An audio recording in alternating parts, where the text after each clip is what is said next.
Today's hot topic ఏంటంటే రాజ్యసభ సభ్యులు party విడుతున్నారు అనేది పెద్ద ఎత్తున ప్రచారం చేస్తున్నారు. న్యూస్ పేపర్స్లో కానివ్వండి, లేకపోతే టెలివిజన్స్లో కానివ్వండి. మీ అందరికీ ఒక క్లారిటీ ఇవ్వాలని ఈరోజు మేము ముందుకు రావడం జరిగింది. మరో ఇద్దరు మా సహచరులు ఇద్దరు, ఒకటి పెద్దలు శ్రీ గొల్ల బాబురావు గారు, తర్వాత మేడ రఘునాథ్ రెడ్డి గారు కూడా రావాల్సింది. కానీ బాబురావు ఢిల్లీ నుంచి ఫోన్ చేశారు నాకు రాత్రి. రఘునాథ్ రెడ్డి గారు కూడా ఇవాళ మార్నింగే ఫోన్ చేశారు. మేము అనివార్య కారణాల వల్ల వివేకున్న పనుల్లో ఉండటం వల్ల రఘునాథ్ రెడ్డి గారు, అలాగే బాబురావు వారి కోడలు గారు అనుకుంటాను, హెల్త్ బాగుండలేదు, ఢిల్లీలో ఉన్నాను, రాలేకపోతున్నాను, హెల్డప్ అయిపోయాను. ఇక్కడ చెప్పండి ప్రెస్ వారికి. నేను జగన్మోహన్ రెడ్డి గారి నాయకత్వాన్ని బలపరుస్తూ వారితోనే కొనసాగడం నిర్ణయించుకున్నానని చెప్పడం జరిగిందనే విషయం కూడా ఇవాళ మా మిత్రులందరూ ముందు ఉంచడానికి చాలా సంతోషం వ్యక్తం చేస్తూ ఉన్నా. మీ అందరికీ తెలుసు, వైఎస్ఆర్ కాంగ్రెస్ పార్టీ ఆవిర్భావానికి ముందు నుంచి కూడా నేను కానీ, అదే ఏహెచ్ రామరెడ్డి గారు కానీ వైఎస్ఆర్ కాంగ్రెస్ పార్టీకి మరి విస్తృతంగా ప్రచారం చేస్తూ జగన్మోహన్ రెడ్డి గారి నాయకత్వాన్ని బలపరిచాం. నేనైతే అప్పటికింకా 4 సంవత్సరాలు నాకు మంత్రి పదవి ఉండగానే కూడా దాన్ని త్యజించి వైఎస్ఆర్ కాంగ్రెస్ పార్టీలోకి నేను రావటం, నేను వచ్చిన దగ్గర నుంచి జగన్మోహన్ రెడ్డి గారు కూడా నాకు ఏ విధమైన అన్యాయం చేయలేదు. మరి పేపర్లో ఎందుకు వెళ్ళిపోతున్నాయని నా మీద రాస్తున్నారో నేను అప్పుడే 1-2 సార్లు చెప్పాను కూడా. ప్రెస్కి, మా సాక్షి పేపర్కి చెప్పాను, ఎన్టీవీకి చెప్పాను. అయినా ప్రతిరోజు మరి ఏదో సమయంలో మరి మా మీద ప్రచారం చేయటం కొంచెం నాకు బాధ అనిపించింది. ఎందుచేత బాధ అనిపించింటే, ఉన్న క్యాబినెట్ మంత్రి పదవిని విడిచిపెట్టి ఈ పార్టీలోకి వచ్చిన తర్వాత నేను ఎన్నికల్లో ఓటమి చెందినా జగన్మోహన్ రెడ్డి గారు నాకేమి నా ప్రాధాన్యత మాత్రం అది పార్టీలో కానీ లేదా అధికార పదవుల్లో కానీ నాకు ఏమాత్రం కూడా నన్ను తగ్గించలేదు. డిప్యూటీ చీఫ్ మినిస్టర్గా కూడా నాకు నా పదవిని అప్పహేళ చేయటం కూడా జరిగింది ఆయన. మరి అటువంటిప్పుడు నా వ్యక్తిత్వం కూడా మీలో అందరికీ తెలుసు. ఎక్కడో ప్రలోభాలకు లోబడో, లేకపోతే ఇంకా మంచి పదవులు ఇస్తామని ఎవరైనా ప్రలోభ పెట్టిన దానికి తల వంచో మరి నేను తత్వం కాదు నాది. నేను రాజకీయాల్లోకి వచ్చినప్పటి నుంచి నాకు మొట్టమొదటగా నాకు హైదరాబాద్లో కూడా పరిచయం, పెద్దగా ఎవరితో నాకు పరిచయం లేదు. మా తూర్పుగోదావరి జిల్లాలో ఒక వెటరన్, వెరీ ప్రాంప్ట్ లీడర్ స్వర్గీయ రాయవరం మునసు గారిని ఉండేవారు. వారు నన్ను తీసుకెళ్ళి రాజశేఖర రెడ్డి గారికి పరిచయం చేసి, బోసు రాజకీయాల్లో ఉన్నంతకాలం మీ వెంట ఉంటాడు, నేను ఇచ్చిన హామీ అది, మీరు ప్రోత్సహించండి అని రాజశేఖర రెడ్డి గారికి చెప్పారు నన్ను.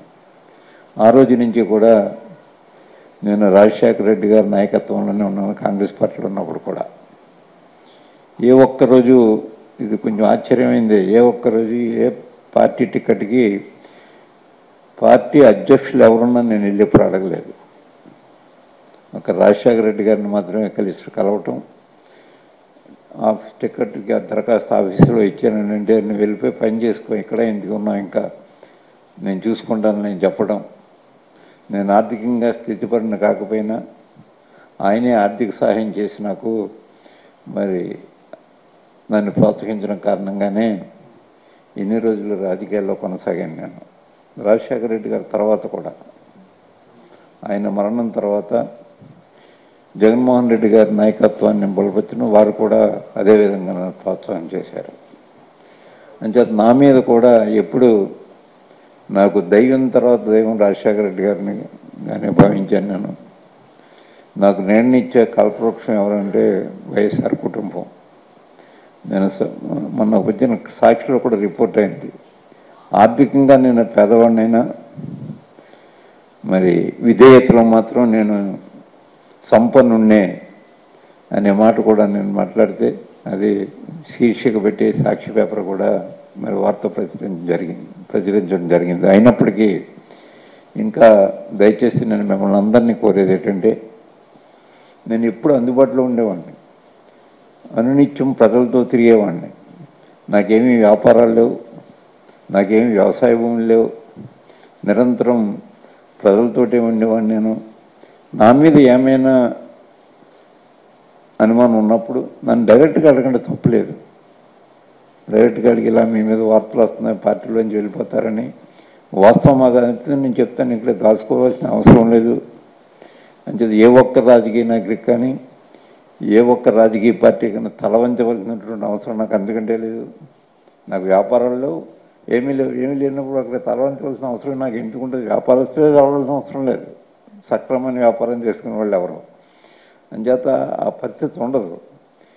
ఇది ఈ విధంగా చేస్తే this is nothing but political assassination of a person, of a political leader. దయచేసి అటువంటి వాటిలో కొంచెం మిమ్మల్ని అందరినీ రెండు చేతులు జోడించి ప్రార్థిస్తూ ఉన్నాను. దయచేసి మిమ్మల్ని అందరినీ అటువంటి వార్తలు దయచేసి ఆపించండి అని నేను కోరుతూ ఉన్నాను. ఏం చేస్తున్నాయి, ఒక వెళ్ళిపోయిలో ఉన్న ఎవరైనా ఉంటే చెప్తారు. నేను వెళ్ళిపోయే వాళ్ళని కూడా ఒకటే ప్రశ్నిస్తూ ఉన్నాను. నేను ఏ రాజకీయ నాయకులైనా ఎవరిని ఎందుకు తయారు చేసుకున్నాడో, ఒక లీడర్ని ఎందుకు తయారు చేసుకుంటారు? అన్ని విధాల నాకు అండగా తోడుగా ఉంటారనే కదా ఒక లీడర్ని తయారు చేసుకుంటాడు ఒక నాయకుడు. అటువంటప్పుడు మేము ఆర్థిక స్థితిపరం కాదు, పార్టీ లీడర్ యొక్క దయాదాక్షిణ్యాలతో, నిజంగా మాట్లాడుతున్న దయాదాక్షిణ్యాలతో మేము పైకి వచ్చిన వాళ్ళు. ఎందుకు విడిచిపెట్టి వెళ్తాం అంటే, విడిచిపెట్టి వెళ్ళరని అంటలేదు, ఒక నైతికత ఉండాలి దేనికైనా. ఒకవేళ మనం పార్టీ విధానాలు నచ్చలేదు వెళ్ళిపోతాం అనుకున్నప్పుడు మళ్ళీ మన ప్లేస్లో పార్టీని ఇంకొకరిని నిలుపుకునేలా ఉంటే తప్పకుండా వెళ్ళిపో. అతను నేను నా యొక్క ఈ కారణం వల్ల వెళ్ళిపోతుందని చెప్పేసి వెళ్ళిపోవచ్చు, తప్పులేదు దానికి, నేను కాదని అన్నాను.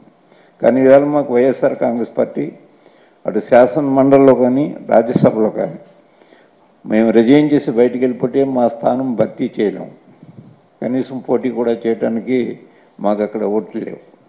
మరి అటువంటి సమయంలో బయటికి వెళ్ళిపోతే అది పార్టీ అధ్యక్షుడిని లేదా పార్టీని వెన్నుపోటు పొడిచినట్టే. మరొకరు మా స్థానంలో మరొకరిని భర్తీ చేయగలిగిన స్థాయిలో పార్టీ ఉన్నప్పుడు మేము బయటికి వెళ్ళిపోయినా పార్టీకి నష్టం లేదు.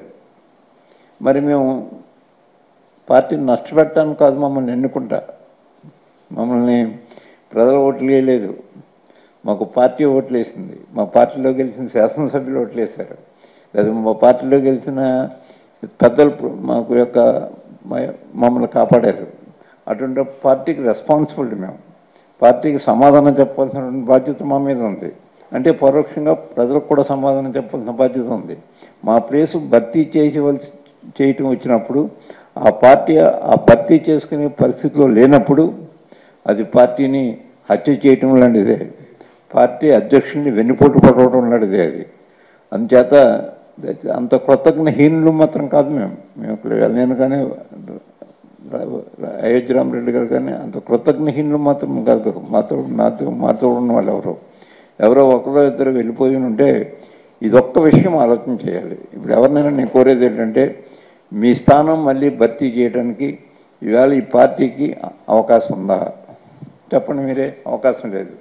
అవకాశం లేనప్పుడు మన పార్టీని హత్య చేయడానికి ప్రయత్నం చేయకూడదు, అది నైతికత కాదు. ఇవాళ మనం ఏం మాట్లాడుతూ ఉన్నారంటే, పార్టీ విడిచిపెట్టి వెళ్ళిపోయేటప్పుడు పార్టీని పదవిని కూడా విడిచిపెట్టేసి వెళ్ళిపోతున్నాం కదా అని అడుగుతున్నారు. అది నైతికత అని అంటే మాత్రం నేను అంగీకరించలేను దాన్ని. ఇప్పుడు ఆ ఖాళీని, ఆ పదవిని మరొక పార్టీ సభ్యునితో మేము నామినేట్ చేయగలిగినటువంటి పరిస్థితి పార్టీకి ఉన్నప్పుడు వెళ్ళిపోయినా మా నైతికత అది పార్టీని విడిచిపెట్టి బయటికి వెళ్ళిపోయి ఉండొచ్చు. ఇది కాదు కాబట్టి దాన్ని మరి తీవ్రంగా మాత్రం మేము ఖండిస్తున్నాం. అటువంటివి అది నైతిక అర్హత మాత్రం కాదు, నైతికతకి దీనికి అసలు సంబంధం లేదు. దయచేసి ఒక్క నిమిషం ఆగి ఆలోచించండి అని పార్టీలోంచి బయటికి వెళ్ళిపోయే వాళ్ళు ఎవరినంటే వారికి కూడా నేను విజ్ఞప్తి చేస్తూ ఉన్నాను. ముఖ్యంగా మేము ఇవాళ వైఎస్ఆర్ కాంగ్రెస్ పార్టీ కానీ లేకపోతే ఈ దేశంలో సమాజ్వాదీ పార్టీ కానీ, డిఎంకే కానీ, అన్నాడీఎంకే కానీ, లేకపోతే బీజేపీ కానీ, ఏ పార్టీ అన్నా అని ఓడిపోయింది, మళ్ళీ గెలుస్తాం. జయాపజయాలు అశాశ్వతం మాత్రం కాదు. కేవలం 2 సీట్లు శాసనసభలో ఉండి డిఎంకే అధికారంలోకి రాలేదా, 2 సీట్లే పార్లమెంట్లో ఉండి మరి వేళ దేశాన్ని పరిపాలించట్లేదా బీజేపీ. ఇదేమీ అశాశ్వతం మాత్రం కాదు, మా పరాజయం శాశ్వతం కాదు, ఒకవేళ నెగ్గిన శాశ్వతం కాదు. అలా వస్తుంటే రాజకీయాల్లో జయాపజయాలనేది అత్యంత సహజమైనటువంటి ఓ ప్రక్రియ. ఈ ప్రక్రియ గెలిచినప్పుడు పొంగిపోయి, ఓడిపోతే మరి దిగాలు పడిపోవడం రాజకీయ నాయకుల యొక్క లక్షణం కూడా కాదు. స్పోర్టివ్ స్పిరిట్ తోటి ఉండాలి. మేము స్పోర్టివ్ స్పిరిట్ తోటి ఉన్నాం. అంటే దయచేసి మా మీద రాసినటువంటి ఏదో ఊహాగానాలన్నీ కూడా స్వస్తి పథకండి అని మిమ్మల్ని కోరుతూ ఉన్నాను. వైఎస్ఆర్ కాంగ్రెస్ పార్టీ అధ్యక్షులు జగన్మోహన్ రెడ్డి గారి నాయకత్వాన్ని నేనైతే రాజకీయాల్లో ఉన్నంతకాలం వారితోటే ఉంటాను. దాంట్లో ఏ విధమైనటువంటి తేడా లేదు అనే ఒక మాట మరొక్కసారి మీ అందరి ముందు స్పష్టం చేసి చెప్పడానికి మాత్రమే వేళ ఉదయం మరి బయలుదేరి మరి విజయవాడ రావడం జరిగింది. మా పార్టీ ఆఫీస్లో చెప్దాం. అక్కడక్కడ నేను మాట్లాడినా అవి మరి పేపర్లో వచ్చినా కూడా మరి ఇంకా అదే పనిగా ప్రతిరోజు చేస్తున్నారు కాబట్టి దానికి ఒక ఎండ్ పలకాలనే ఉద్దేశంతో ఈరోజు నేను ఇక్కడికి రావడం జరిగిందనే మాట మరి మీ అందరికీ తెలియజేస్తూ, వైఎస్ఆర్ కాంగ్రెస్ పార్టీ ఈవేళ పరాజయం పొందినంత మాత్రాన అది మేమేమీ దిగులు పట్టలేదు. పరాజయానికి అనేకమైన కారణాలు ఉంటాయి.